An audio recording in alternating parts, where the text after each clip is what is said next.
আন্তর্জাতিক অপরাধ আদালত কর্তৃক গ্রেফতারি পরোয়ানা জারি থাকা সত্ত্বেও যুক্তরাষ্ট্রের প্রেসিডেন্ট ডোনাল্ড ট্রাম্পকে হাত করে বোর্ড অব পিস বা শান্তি পর্ষদে যুক্ত হচ্ছে ইসরায়েলের প্রধানমন্ত্রী বেনিয়ামিন নেতানিয়াহু।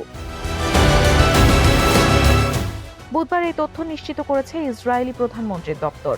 গাজার যুদ্ধবিরতি চুক্তির দ্বিতীয় ধাপের অংশ হিসেবে এই বোর্ড অব পিস গঠনের উদ্যোগ নেওয়া হয়েছে।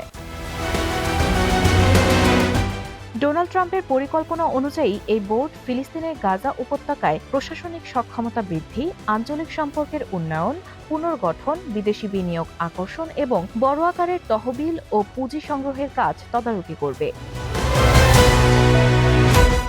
নেতানিয়াহুর অংশগ্রহণের ফলে নতুন করে উদ্বেগের জন্ম দিয়েছে ডোনাল্ড ট্রাম্পের নেতৃত্বে গঠিত এই বোর্ডের নিরপেক্ষতার বিষয়টি।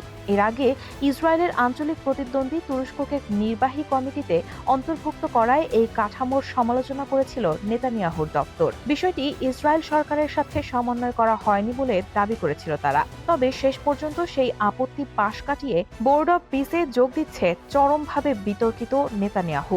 এদিকে বোর্ডের সমালোচনা করার পাশাপাশি গাজার ভবিষ্যতের সম্পূর্ণ দায়িত্ব ইসরায়েলের হাতে এককভাবে ন্যস্ত করার দাবি জানিয়েছে ইসরায়েলের কট্টর ডানপন্থী অর্থমন্ত্রী বেজলেল স্মোট্রিচ। এছাড়াও আইসিসির পরোয়ানা থাকা সত্ত্বেও আমন্ত্রণ জানানো হয়েছে রাশিয়ার প্রেসিডেন্ট ভ্লাদিমির পুতিনকে। ইউক্রেন যুদ্ধের কারণেই গত সোমবার এই বোর্ডে যোগ দেওয়ার আমন্ত্রণ জানানো হয় রুশ প্রেসিডেন্টকে।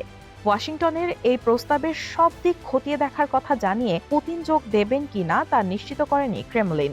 এছাড়া পুতিনের ঘনিষ্ঠ মিত্র বেলারুশের প্রেসিডেন্ট আলেকজান্ডার লুকাশেনকোকেও আমন্ত্রণ জানিয়েছেন ট্রাম্প। রায়হানা হক মুন, RTNN।